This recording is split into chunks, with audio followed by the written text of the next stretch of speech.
Students, ఈరోజు మనం ఒక అమరవీరుడు దేశభక్తుల గురించి చెప్పుకుందాం. మీరు చూస్తున్నటువంటి ఈ మహానుభావుడి పేరు చంద్రశేఖర్ తివారీ. 1906 సంవత్సరం జూలై 23వ తారీఖు ఇదే రోజున ఆయన జన్మించారు. ఆయన చిన్నతనంలో ఒక సంఘటన జరిగింది. ఆయన 15 ఏళ్ల వయసులో బ్రిటిష్ పోలీసుని, మన దేశాన్ని బ్రిటిష్ వాళ్ళు పరిపాలించేవాళ్ళు, మన ప్రజల్ని చాలా ఇబ్బందులు పెట్టేవాళ్ళు, మన దేశాన్ని దోపిడీ చేసేవాళ్ళు. ఆ బ్రిటిష్ పోలీసుని ఈయన ఒక రాయితో కొడతారు. కొడితే అప్పుడు పోలీసులు ఆయన పట్టుకెళ్ళి కోర్టులో జడ్జి గారి ముందు ప్రవేశపెడతారు.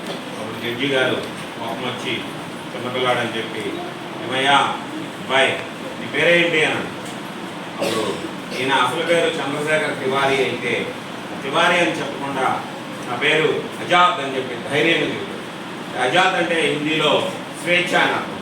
ఎందుకని అలా చెప్పారంటే, మన దేశానికి స్వేచ్ఛ లేకుండా, మన భారతదేశ ప్రజలకు స్వేచ్ఛ లేకుండా బ్రిటిష్ వాళ్ళు మనల్ని బంధించి బాధించి మన దేశాన్ని వదిలి వెళ్లకుండా పరిపాలిస్తూ ఇబ్బందులు పెడుతున్నారని, మాకు స్వేచ్ఛ కావాలనే ఉద్దేశంతో నా పేరు స్వేచ్ఛ అంటే ఆజాద్ అని చెప్తారు. ఇది ఏ ఊరు అని అడిగితే మాది జైలే మా ఇల్లు అని చెప్పి ఆయన చంద్రశేఖర్ ఆజాద్ చాలా ధైర్యంగా చూస్తారు. అతని ధైర్యానికి జడ్జి గారికి, కోపం వచ్చి మెజిస్ట్రేట్ గారికి 15 కొరడా దెబ్బలు కొట్టండి అని చెప్పి శిక్ష విధిస్తారు. అయినా సరే చంద్రశేఖర్ ఆజాద్ ఆ 15 కొరడా దెబ్బల్ని ధైర్యంగా తింటారు, అనుభవిస్తాడు. అప్పుడు ఆ పట్టణంలో ఉన్నటువంటి వాళ్ళందరూ కూడా చంద్రశేఖర్ ఆజాద్ యొక్క ధైర్యాన్ని మెచ్చుకుని ఆ రోజు నుంచి ఆయన్ని చంద్రశేఖర్ తివారీ అని కాకుండా చంద్రశేఖర్ ఆజాద్ అనేటువంటి పేరుతో ఆయన్ని పిలిచేవాడు. తర్వాత ఆయన తిరిగి పెద్దవాడయ్యి స్వాతంత్ర పోరాటంలో పాల్గొని, స్వాతంత్ర పోరాట యోధుల్లో మనకందరికీ తెలిసినటువంటి భగత్ సింగ్ గారితో కలిసి, రాజగురు గారితో కలిసి, సుఖదేవ్ గారితో కలిసి అనేకమైనటువంటి పోరాటాలు చేశారు ఆయన. అయితే ఆ సమయంలో ఆయన బ్రిటిష్ వాళ్ళకి ఒక ఛాలెంజ్ కూడా ఇచ్చారు. ఏంటంటే, జీవించి ఉన్నంతకాలం కూడా, బ్రతికి ఉన్నంతకాలం నన్ను మీరు సజీవంగా పట్టుకోలేదు అని చెప్పి వాళ్ళకి బ్రిటిష్ వాళ్ళకి ఒక ఛాలెంజ్ ఇస్తుంటారు.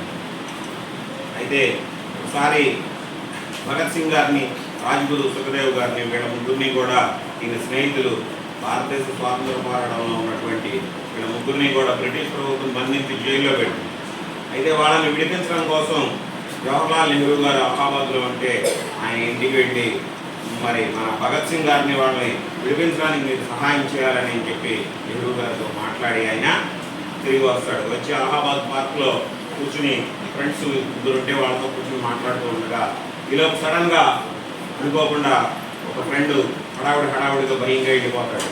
దాంతో చంద్రశేఖర్ ఆజాద్కి అనుమానం వస్తుంది.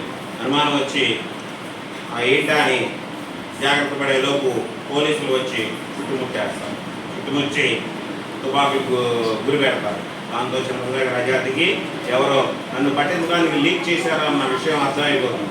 కానీ ఆయన దగ్గర రివాల్వర్ ఉంది, తుపాకీ ఉంది. ఆ తుపాకీలో 6 గుళ్ళు ఉన్నాయి. కాబట్టి 6 గుళ్ళలో 5 గుళ్ళతో బ్రిటిష్ వాళ్ళపై కాల్పులు జరుపుతాడు చెట్టుచాటు నుంచి. కానీ ఇంకొక బుల్లెట్ మాత్రమే ఉంది. ఆ ఒక్క బుల్లెట్తో మహా అయితే ఒక పోలీసుని మాత్రమే కాల్చగలడు. కానీ ఈయన తర్వాత బ్రిటిష్ వాళ్ళకి దొరికిపోవాల్సి వస్తుంది. అందుకని ఇష్టం లేక ఆ ఒక్క బుల్లెట్తో, మరి ఛాలెంజ్ చేశారు కదా ఆయన, ప్రతి ఉన్నంతకాలం నన్ను మీరు పట్టుకోలేరని, అందుకని ఆ ఒక్క బుల్లెట్తో తనకి తానే కాల్చుకుని చనిపోతారు. ఆయన చనిపోయిన తర్వాత కూడా చాలాసేపు బ్రిటిష్ వారు ఆయన శవాన్ని కూడా తాగడానికి భయం వేసి 3 గంటల పాటు అలాగే ఉంచుతారు. ఉంచి ఇంకా వాళ్ళ దగ్గర ఉన్న తుపాకులతో ఆయన శరీరంలోకి కాల్చి బుల్లెట్లు దించి పూర్తిగా చనిపోయాడు అనుకుని నిర్ణయించుకున్న తర్వాత ఆయన తీసుకెళ్ళి రహస్యంగా దహనం చేసేస్తారు. మరి అలాంటి మహానుభావుడు, దేశం కోసం ప్రాణాలు విడిచిన మన చంద్రశేఖర్ ఆజాద్ చనిపోయే నాటికి ఆయన వయసు 24 సంవత్సరాలు.